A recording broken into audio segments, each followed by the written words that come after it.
This video is brought to you by patreon.com/worsttake. Get access to exclusive live streams and Discord servers, on-screen shoutouts, and early access to some videos when you join now. Help make sure that we can continue to make content like this by supporting the Patreon. Links are in the description down below.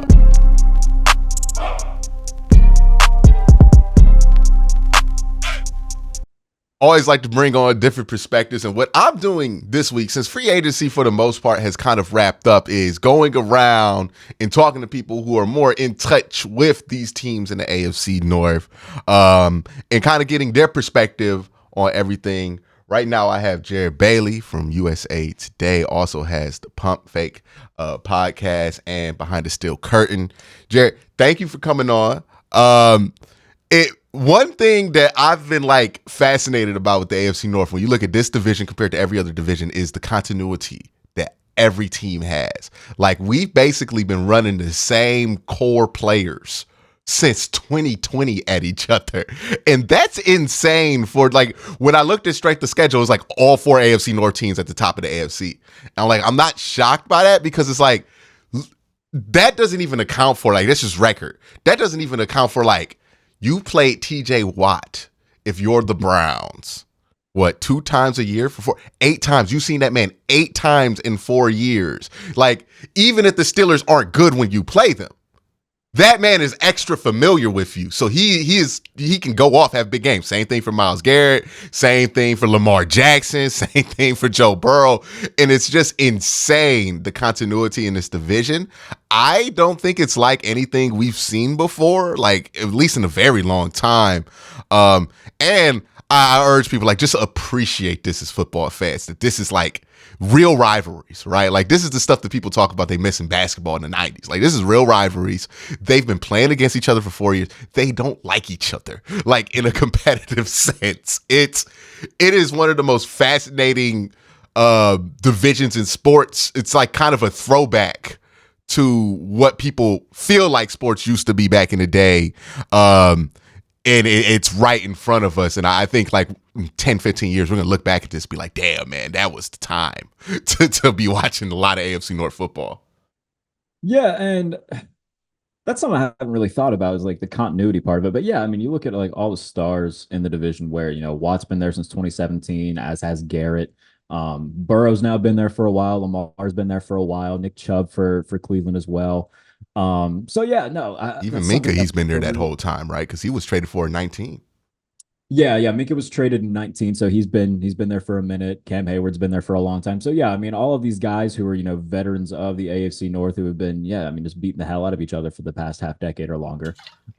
It is cool. And I agree that it's a throwback in the sense of where all 4 teams don't like each other. And, each meeting that takes place is, going to be hard hitting. It's going to be, throwback football. So, no, that is a cool perspective to have on it, and a fun way to look at it. And, man, it's all 4 teams are good, too. You look at last year where, the Bengals were still in the wild card hunt until week 17 when they lost to Pittsburgh. So, and that's with Jake Browning at quarterback after Burrow went down. So, it's going to be another one of those years where, all 4 teams are probably going to have at minimum 8 wins.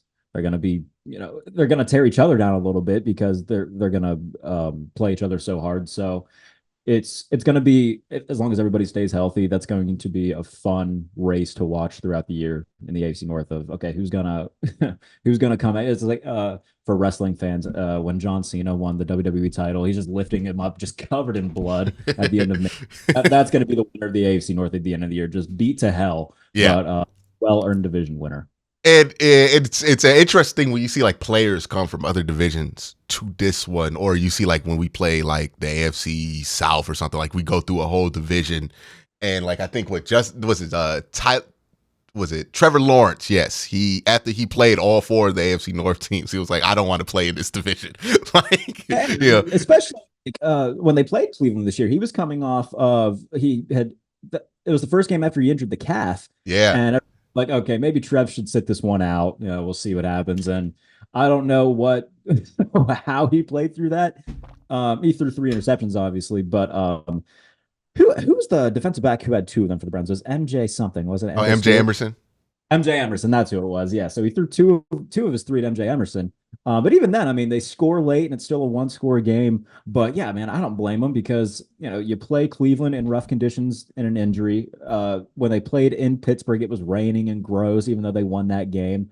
The Baltimore game was in prime time, and there's a lot of their offense had a lot of turnovers and they were getting beat up by the Ravens defense. And then the Bengals, I think it was the first Jake Browning game where they just went bombs away over the top on them. So yeah, it doesn't surprise me that teams would, play the AFC North and be like, damn, this isn't fun. Especially him. It was a rough deal too because he got Oh like yeah. what all four of them in a row, and we don't even like that when we get two of them in a row. It's like, yeah, we don't want to play those Yeah, it back was to back. all on the back end in the second Ugh. half of the season. Yeah, and I noticed too, like when I watched that like Monday night football game with Deshaun was in there, he played awful in that one, and Mhm. I was like, I was watching that game, and I was like, oh, this just became real to him. Like he just finally understood what it means to play like for the Browns in this division against the Steelers because that fourth quarter came and it was like I've seen this dude play lights out in a national championship in Yeah. Clemson against Alabama, and I was like, this regular season game on Monday Night Football against Pittsburgh is just too big for him right now. Like he's just uncomfortable with the environment of it. Like he almost got into a fight in that game. Yeah. It was like I have never seen him look like that on the football field. And then I think about like, well, he's been playing in the AFC South. Like when they asked him about if he had a rival, he didn't really have one. When he came back the year before, you played the Ravens without Lamar. You played the Bengals in a game where they were obviously going to beat you, and then the Steelers were like the last game of the season. So like you got a taste of it, but it wasn't like, hey, this matters AFC North football where like people are going after you and all of it. Nick Chubb gets like taken out in the middle of the game. And I was like, it looked like he was shell shocked. And I was like, that is a wild thing to happen in the NFL where you're like, wow, you just see it be a little bit too big for somebody. And I've noticed that you've seen these guys, like the Steelers got Pat Queen, and the Geno Stone went to Went to Cincinnati. Cincinnati, and you're seeing more and more of these free agents decide to stick in the AFC North, and I think that's interesting because it's just like it is a different like beast than I think other divisions are. But let's talk about the Pittsburgh Steelers. Um, I guess we'll start with quarterback. Do you want to start with quarterback, or do you want to start somewhere else before we get to No, quarterback? that's fine, man. Yeah, that seems to be the talk of the town around here. Is the quarterback room. So yeah, we can definitely start with that. So from the outside looking in, right? Me not as a Steeler fan, I look at this and go, when I think of Russ, I think of somebody you have to kind of build a system around, let him play Russ ball in order to be successful. When I look at Justin Fields, I look at somebody and say, I think that could work to a point, but I think it almost takes like a Greg Roman type approach to make it work. And I don't see those two approaches compatible with each other in the quarterback room where it's like interchangeable. Also, I don't know if Arthur Smith is the dude who can figure that out. So I look at that room and go, what are they doing? But like, when you look at that, what's your perspective on it? Because I don't think about it as much as you do. I think that the Arthur Smith offense fits Russ and Justin Fields for different reasons. Mm. In terms of what he did in Tennessee as the offensive coordinator in 2019, when they went to the AC Championship game, that was solely based off of outside zone runs to Derrick Henry and play action bombs to AJ Brown. I think it's going to be a more run heavy scheme where they feed Najee Harris and they feed Jalen Warren. And if they can get consistently good yards on first down, that'll set them up, second and short, second and manageable, where they can, hey, Russ, we know you can still chuck it. So play action. If you can get, five nice looks to George Pickens a game and he comes down with at least two of them, hey, that could be fun.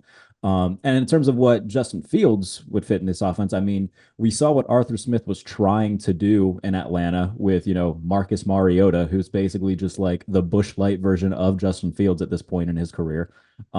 If Fields were to eventually play, which I think he will, I think that offense fits him like a glove, where he can, do all the read option stuff and the RPO stuff, but also, he's got a big arm on him too. So I think it works for different reasons. The biggest red flag from a lot of people was that, okay, Russell Wilson doesn't really utilize the middle of the field. Arthur Smith's offense, relies heavily on that. Again, Russell, I mean, for all that we can say about Russell Wilson over the past couple of years, I mean, he's been in the league for a long time and he's not dumb.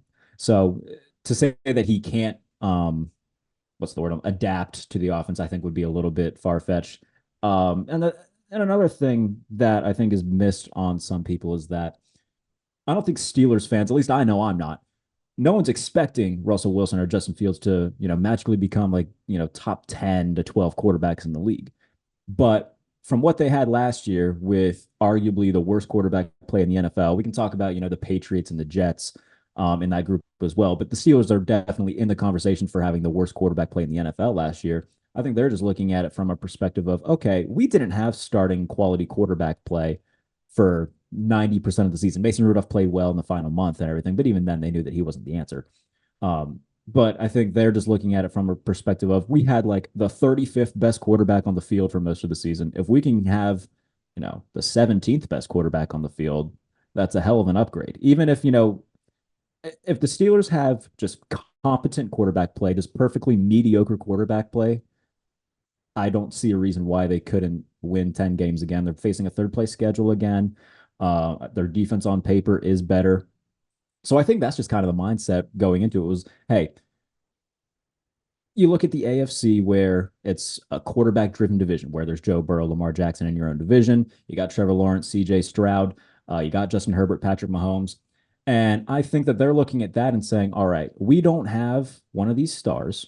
So we'll go out and get a veteran in Russ who's been there, done that, and a guy in Justin Fields who certainly has all of the physical capabilities, who we hope can become, a really good quarterback. But in the meantime, we're going to kind of zig while everybody else is zagging and just build a really good defense that's going to beat the hell out of you and a run first offense that doesn't ask our quarterback to be Superman. So I'm excited about it. It's the most excited I've been as a Steelers fan in 2 years for obvious reasons pertaining to the quarterback play.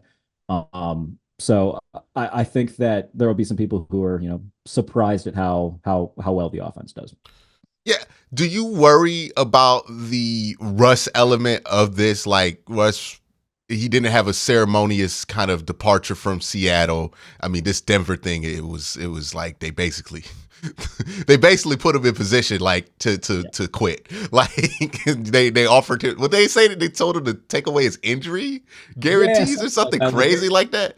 Like basically, you don't take away like this certain clause to save us money, we're gonna bench you. And it was like this weird standoff thing that they had. It was not a healthy relationship. It was something to me where I was like, oh, this is obviously like they knew he wasn't going to say yes to this. Yeah.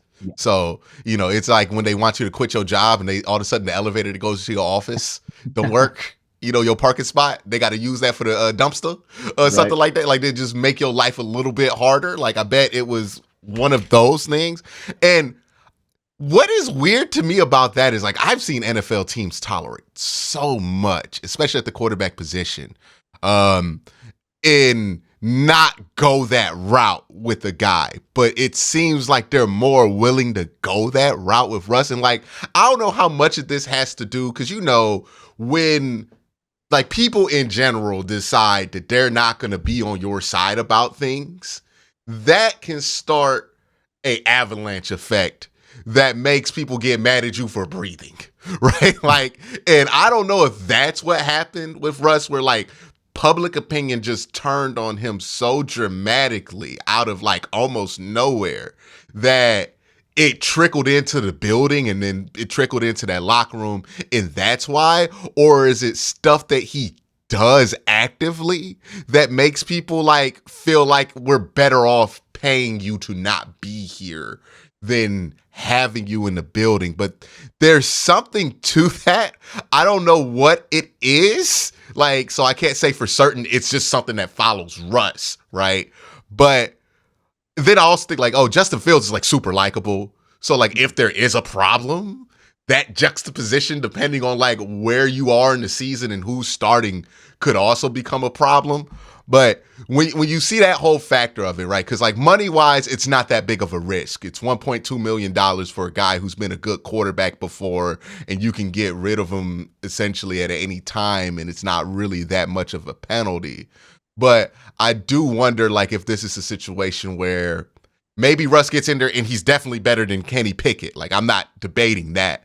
But I also wonder, like, hey, if Russ is in there, maybe there are some demands that, well, not demands. I don't know if he demands anything at this point, but there are some things that you do because it's Russ playing quarterback for you that might not help the offense, or maybe you stick to throwing, or maybe Russ wants to audible out, check out of these plays that you have these looks for. Like, I do wonder, it's like, hey, is this a situation where you could get better quarterback play, but maybe the team still plateaus at that same level that they did last year, because there's also some hidden cost in there with Russell Wilson that people aren't accounting for right now. Yeah, I mean, I could definitely see a situation where like it's like week 7, they're 3-3. The offense is like clearly better than what it was last year, but it's not reaching the heights that it needs to be. George Pickens is blaring future in the locker room after he only had 3 targets in a game, something like that. And there's clearly just like, okay. See, people go to George Pickens as like who he's going to beef with. I don't think that's the case, because look, what we know about Russ, he like to throw outside of deep. What we know about George, he like to run outside of deep. Like, they gonna get along. Like, that's fair. That's a good point. That's a good point. I think if anybody has beef with Russ, it's Najee. Because, like, oh, you know what? That's a good shout. What? You might. Because, like, Najee was the first one to be like, it ain't supposed to be like this. Are we happy with it? Look at this offense. We suck. Yeah. And then you notice who been beefing with Russ, it's always the running backs. Like, it's always the running backs. You know what? I think that's a good shout by you. I think you're right. Maybe it's a situation where, like, George is, like, happy as can be. I just had 7 catches for 200 yards, man. I'm chilling. Yeah. The offense isn't scoring much. We just won 14-13. I had both the touchdowns. Najee just had 8 carries for 30 yards. He's not happy. But, hey. Because Najee be in the huddle, he be in the backfield, and then Russ check out of his play, right? Like that's what the hell? Oh, man, that's a good shot. And look, it's nothing against Najee Harris or anything like that. But he's a guy who, how do I say this, like, without sounding like I'm bashing Najee? Because I'm definitely not. I mean, he's not like a big media guy to begin with. Like, he's a little, I don't want to say standoffish, but for lack of a better word, he can be a little bit like that. Oh man, yeah, I can certainly see a situation like that Melvin Gordon meme where he's on the sideline just like staring at him, just like, oh man, you audibled out of a play where I definitely had a gap where we could have gained 13 yards. You're an idiot. And then it just kind of snowball effects. I don't know. Yeah, that's a good shout. I didn't think of that. Also, Russ get hit. Who he yelling at? Yeah, like, like, these are the small things that because I think with Russ, we have the tendency to just look at the big stuff. Oh, he's doing high knees on the plane. Oh, he wants his own office. And like, I've heard of locker room dynamics. I've experienced some locker room dynamics enough to know that that's not the shit that bugs people. Like, eventually people will just be like, all right, he's weird. Like, and move on with their day. It's that reoccurring stuff, like that small thing. Like, Russ really don't like it if you actually stand near his spot on the bench. Like, or who used my helmet rack? Like, he's mad about that for 2 weeks or something like that. Like, it's always stuff like that balloons into bigger problems. And like, that happens with him in running backs. Like, I don't understand what he is doing, but there is clearly something, because it's like, you could point to like 4 different memes of like a running back being like, man, I can't stand this man. like I cannot. Not like Marshawn Lynch didn't really like him all that much. Oh man, yeah, this is all starting to connect in my head. Yeah, I could. Oh man, it's they interact so much. Like, if you're a quarterback and wide receiver, it's kind of just like it's basically a Slack conversation. I want the ball. We'll see. Like, that's it. It's not really that much conflict that you can have in there. Either I'm getting the ball or not, or I want the ball. Like, there is an obvious, hey, I really should have gotten this. But with the quarterback and the running back, there's a whole dynamic of, oh, I changed the play. Oh, I saw something. What did you see? And Najee, the reason I think Najee would be somebody who'd be inclined to get an issue with that is Najee's a smart running back, right? Yeah. So he's not just relying on Russ to see it. Like, he's looking there and he's like, no, this is the look. Like, we definitely shouldn't check out of this look. And since he's running back, you can't yell at the quarterback, so he can't say nothing. But then if Najee does something slightly wrong and misses something, who Russ gonna yell at? If he like misses like a pass block, And if Najee been saying like, you've been missing these gaps all game, you've been checking out it. All right, and that's how it starts. That's where it goes. It's like, it's small work issues like that. football makes so much more sense when you think of it as a workplace, right? As a Slack chat. Yeah. Yeah, you're like, okay, these people have the same issues at work that we do. Like, And look, man, if that does happen, and it's like mid-season, and there's clearly like issues and like internal stuff, it's just like, man, like we got Justin Fields on the bench, and we can be so much more dynamic if we just play him. I, mhm. I will say this though, I don't know if I'd bet on it, but I'd say there's like a decent chance there's like a Justin Fields package that the Steelers have, even when Russ is a starter, because Russ is going to go into week one as a starter. I would be violently surprised if something happens where Russ just looks like so terrible in camp and preseason, and Justin Fields just looks undeniably better. Where they're like, all right, man, yeah, we're starting Justin Fields. But I think that throughout the time where Russ is a starter in the regular season, they'll have like a select handful of plays where they have Justin Fields on the field and utilize, because if you got an athlete like that, even if he's not the starter, utilize him somehow, man. The Ravens did that in Lamar Jackson's rookie year when Flacco was the starter, where they had, just a handful of plays where they, could see if they could break one off.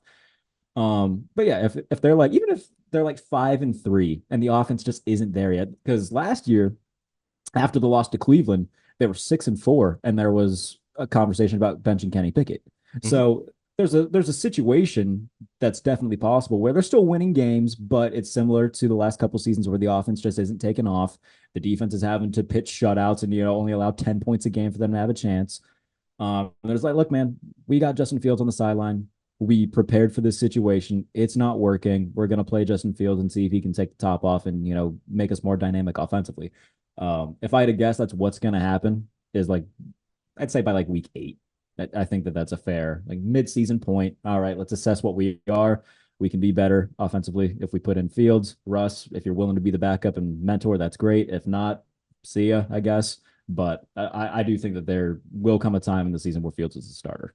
Yeah, now Arthur Smith is an interesting conversation, right? Because you look at his work in Tennessee, Yeah. and it's obviously it's a lot better than what he did in Atlanta, but also you have to factor like he had a competent quarterback at that time with Ryan Tannehill, who people always forget played wide receiver at Texas A&M for a little bit. Like everybody talks about, like, you can tell people get lazy about this because like whenever I hear people talk about Ryan Tannehill and Alex Smith being like the same guy as like Josh McCown, and I'm like, y'all don't even watch it because like Tannehill threw, I think that 2019 year, he had 33 touchdowns to 7 picks. Like he was really good that year. and Tannehill can scoot. Like Tannehill used to take them direct runs. They used to run the ball with Ryan Tannehill, right? Like every like just stereotypical, just like sneaky athletic. Every adjective that they use for white guys, like Tannehill was actually all of that. it's hilarious too. Like he's not even sneaky athletic. He played wide receiver. He genuinely is a athletic. convert. Like he did the reverse of what y'all wanted Lamar Jackson to do. Like what are you talking about? Like it is always hilarious when like, especially like Alex Smith. People forget that dude was like dual threat, like the original Urban Meyer quarterback. Like Yeah. it's all. Best plays was a rushing touchdown against the Saints in the playoffs that one year too. So like, yes, Alex Smith could scoot. Yeah. They do. You saw what they used to do with Josh Allen at the early part of his Yeah. career, where they wouldn't run him, and now, like, what do you do with Josh? If you can get it, go. Hey, the first Ken Dorsey was like, I think Brian Dable gets more credit than he should for that, and I think Ken Dorsey gets less because somebody walked into the room and said, "Hey, man, I'm gonna just do what we did with Cam." Like, and who worked with Cam in that room? It was Cam. Like Cam was like, "This is Cam. Why y'all out here trying to make him Andrew Luck? No. We gonna run these direct runs. We gonna get you moving. We not gonna force you to throw your fifth step. No. You got this." Like, There was a quote from who the hell is Dan Reeves, because he coached Michael Vick early in his career, and he's like, "Look, Mike, if they're playing man coverage, you don't see anything. They're not covering you. Run, just go." So I think that there's definitely a lot of that with the Bills and all these other mobile guys. Where it's like, look, man, you're athletic. Use it. Just take off. 11 yards is 11 yards regardless. I don't care if you throw the drag and we get 11 or 9. Like if you can run, man, go. And I hope that should Fields get put in this position, they do lean into that. Not to say that they need to have him run 15, 20 times a game like he was in Chicago because he's thrown to Dante Pettis and Equanimous St. Brown. No disrespect, but those aren't wide receiver fours on good teams. They were wide receiver ones and twos on a bad team. So there was a lot of dysfunction that Fields had to deal with. He had a bad offensive coordinator in Luke Getsy. He had bad weapons around him. Offensive line got a little bit better last year, but still wasn't great. There was a lot of stuff that he had to deal with, had to overcome, learning multiple playbooks in multiple years. Like, I think that this is a situation for him where he just needed stability.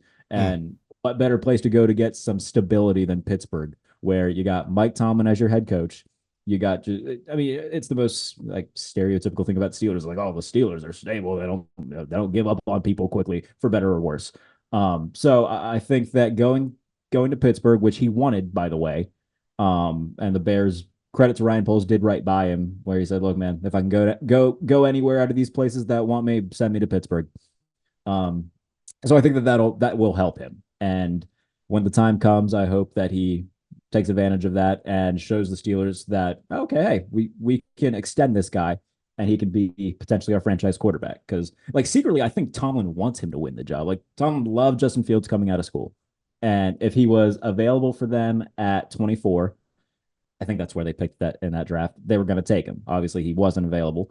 But yeah, it's no secret that Tomlin loves Justin Fields, but it's also no secret that he's happy to have Russell Wilson there. But if I had to guess, I think he wants Justin Fields to win the job to show like, all right, that's our young guy. He's 25. We can extend him in the offseason and we can move forward with him as our quarterback.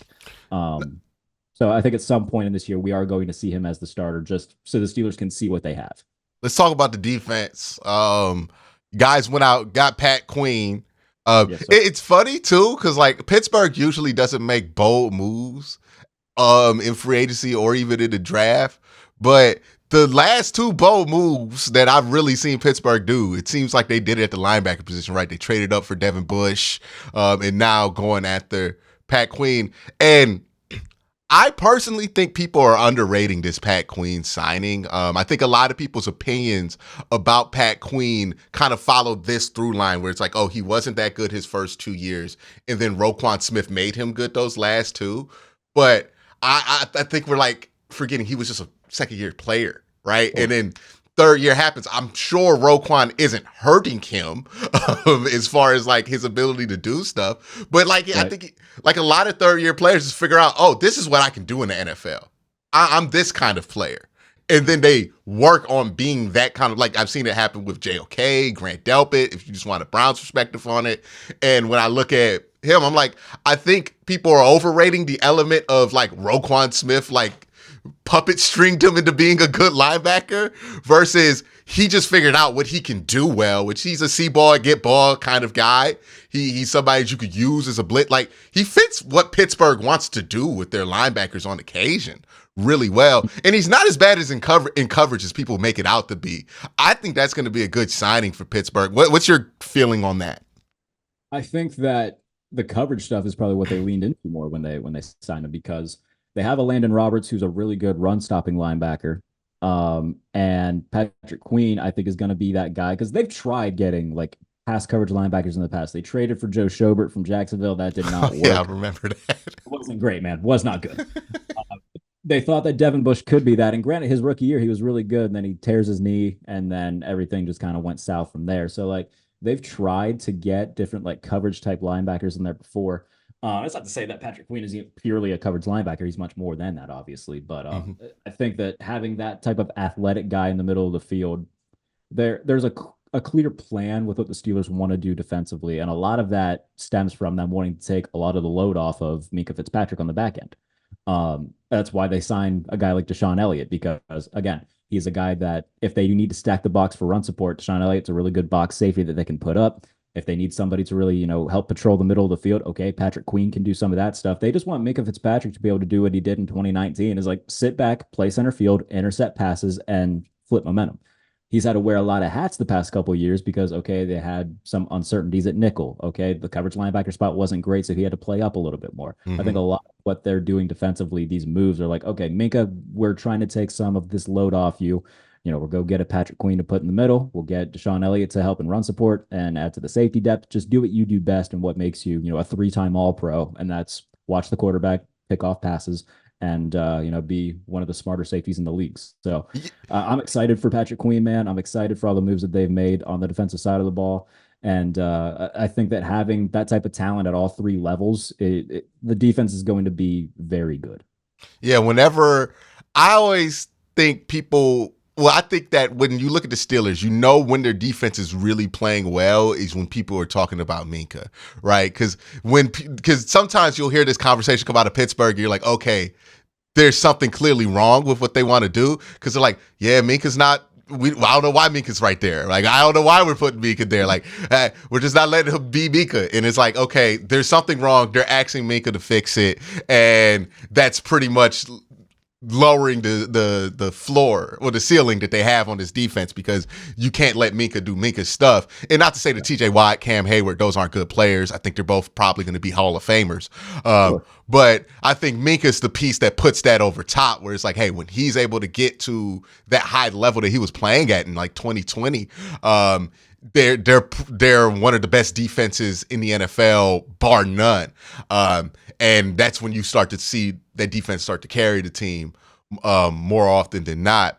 So given that's what he was when they acquired him. Like in 2019, it was the year that Ben got hurt and everybody was like, oh man, the sky is falling. They immediately traded their first round pick for Minka and basically said, we're not mailing this season in. We're going to get better defensively and we're going to ride with the quarterbacks that we have. And his first game was against the 49ers. He had an interception and he recovered a fumble and set them up in scoring position. So immediately he was that difference maker that took a defense that was good and on the cusp and made them, a top 5 defense in football. So that's why they got him. And I think that, there's been certain times over the past few years where, again, he's had to wear a lot of hats and that's taken away his ability to do what he does best. So now having guys like that on the defense where he can focus on, being that ball hawk, I think it's going to pay dividends. It's funny too, because like in 2019, you guys like were able to win games with Mason Rudolph and Bro, Duck they were Hodges. 8-5 and one went away from making it to the playoffs, and then they lost their last 3 games. It's always funny when like the defense is clearly the reason you're winning these games, but then people choose to make it about the quarterback. Like, it's like, oh yeah, Duck Hodges, we need to bring him back, or because like that happened with the Browns this year, where they went 11-6, and people were making it about the quarterback. I'm like, there was no year in recent sports history where I'm like, this was 100% not about the quarterback at any point in the season. Like the Browns were like, they beat San Francisco with PJ Walker. They beat the Steelers with DTR. They beat, who else they beat? Oh, Deshaun beat Baltimore on the road, and then Joe Flacco beat Houston. Like, we beat 4 separate playoff teams, and none of it was really about the quarterback play. It was all about, hey, it's easier to play quarterback when the defense just makes you go 3 and out every time, right? Like, and Flacco was fun. Don't get me wrong; he made some like fun bombs away throws. Definitely some great plays in there, but you get away with them interceptions. Yeah, you get away with them interceptions when the defense can make you go 3 and out after, right? It doesn't hurt as much. And then when it started to hurt is when those interceptions turned to pick sixes, which unfortunately, that's the truth of quarterbacks. When they age, those interceptions, though, like the completions, the easy 5-yard completions they used to get, when they get to 35 and above, those start to turn into pick sixes. Look what happened to Phillip Rivers and Matt Ryan, right? Like, it's like all of a sudden, easy passes that they make, they can't put enough on them. Boom, pick 6 out of nowhere. And that's why they can't stay in the league long. Yeah, and once I think you did a good job of explaining that is, I think Flacco, saw, I was like, okay, I've got the best defense in football right now. I can be a little bit more, take a few more risks. And if they don't pay off, that's fine. I know, like when they were playing the Jets, Flacco, I think he had 3 picks that game, if I'm not mistaken, and all of them were ugly as hell. But he's like, okay, they've got Tim Boyle on the other side. I'm real nervous about Tim Boyle going up against this defense. I got Tim Boyle, and Myles Garrett is like peak of his powers right now. Like, I promise you, Tim Boyle, he ain't even thinking about what we do in the office. Exactly. Tim Boyle is looking at that iPad. Flacco was like, you know what? If this gets picked off, I'm not worried because the defense is just going to get us the ball right back. And if it's caught, then it goes for a long touchdown. Great. That's the game that Njoku went off for 1 billion yards, and Flacco knew, was like, okay, yeah, I can try to fit this ball in this window, and if it messes up, okay, oh well. It's tough too, because I know when that score was like 21-0 early in that game, and then like Joe Flacco throws an interception, so Tim Boyle got to get back out there, but he not expecting. He's like, "What?" Like, oh no, oh damn it! man, is there anybody else that wasn't going there? I'm feeling a little bit. My leg hurts. Like, ooh, my shoulder's tight. Like, can Zach come in? Like, Now that you mention it, man, this knee. Yeah. But hey, shout out to Tim Boyle, because like most inexplainable NFL career I've ever seen in my life, where like he Man, was no one horrible. has benefited more from being Aaron Rodgers' friend than Tim Boyle. It's got to be something too, because he played in Detroit, he started in Detroit, and every time I bring this up, it shocks somebody in there. But I'm like, he was bad at what? I think he played at Kentucky. Because this is, yeah, that's what I'm saying. He was bad in college. He was bad in college. Then he transferred to the FCS, went to a mid-tier FCS conference, not even like one of the good ones like the Missouri Valley or the what's the West Coast FCS one? It's whatever one Eastern Washington's in, right? Obviously he was in Eastern Kentucky, which is like Eastern Kentucky, that's what it was. Yeah. It's not a powerhouse FCS school. It's far from it. They don't even make the playoffs. They're not really contenders. Their conference doesn't even get an auto bid anymore. So like, because I went to an FCS school, so like I'm extra familiar with that playoff system. So I'm like, oh, so he went to a mid-tier FCS conference, and then you look at his numbers, and it's like 11 touchdowns, 14 interceptions. How did he get an invite to camp? I know so many dudes that played quarterback better than him at a higher level that never even got a thought of playing in the NFL. Can't even get an Arena League tryout. But like, he is in the NFL. Look, if that is the most inspirational story of all time, because look, if Tim Boyle can make it to the league, you might be able to homeboy your way to the league too. Like, so he's played in 20 career games. He's 0-5 in 5 career starts. He has 934 yards in those 20 games for 4 touchdowns and 12 interceptions. Are these college? No, this is his NFL career. His NFL career. This is tremendous stuff. He played in 5 games for the Lions in 2021, started 3, threw 3 touchdowns and 6 picks, and they didn't win a game that he started. So he's tremendous. Hey, man, this is a crash course for those of us in the early 20s about the professional world. Hall of Fame bag guy. Hey, it's about who you know. That ain't no joke, man. Look, who you know gets you places. Like, it's about who you know and being a good hang. If you those, you'll go far. Oh yes, being a good hang, especially in a sport like football. There are two professions where I'm like, being a good homeboy is lucrative. Acting in football, in sports. When he had whatever it was with Green Bay, like he was sitting with Rodgers, and he's like, "How do you feel about 9/11?" He's like, "Oh, it's rigged by the government." He's like, "We're keeping this guy. He's staying here." Tim Boyle is staying with the pack. Something. He must cook good. You know, he must always bake or something like that. Like maybe his wife does something. Like, I don't know what it is, but clearly coaches and quarterbacks be like, yeah, Tim coming. Like, Derek Carr will never not have a job because everybody likes, well, except for this last run. They were sick of him. Yeah. Look, these new dudes might not like him as much, but you know who gonna like him? The people hiring quarterbacks. That's who always gonna like Derek Carr, right? I heard Amari Cooper go out of his way talking about how much he loved Derek Carr, and Amari Cooper is the last person you think would be like that. Like, he ain't say nothing about Dak. But he was like, "Oh, Derek, that's my guy." Like. Hey, I called him a Hall of Fame quarterback. Like, oh my God. Yeah, man. Look, the people of his era, like, what's people that were drafted in 2014 start to become coaches? Derek Carr gonna pop up somewhere. Like, either in your quarterback room, your quarterback coach, your offensive coordinator. I promise you, Derek Carr will never have a problem finding a job because people born from 1994 to 1999 love that motherfucker. Like, he can go be on John Gruden's staff in Italy and that team that he's coaching right now. Oh yeah, look. Derek Carr has the ultimate job security, man. Like, I don't know what he was doing in the locker rooms at that time, but they all love him. That is a football lifer in one way or the other, whether it be as a player and then going as a coach and whatever it is. Devontae Adams was like, I don't want to play with Aaron Rodgers anymore. Give me Derek.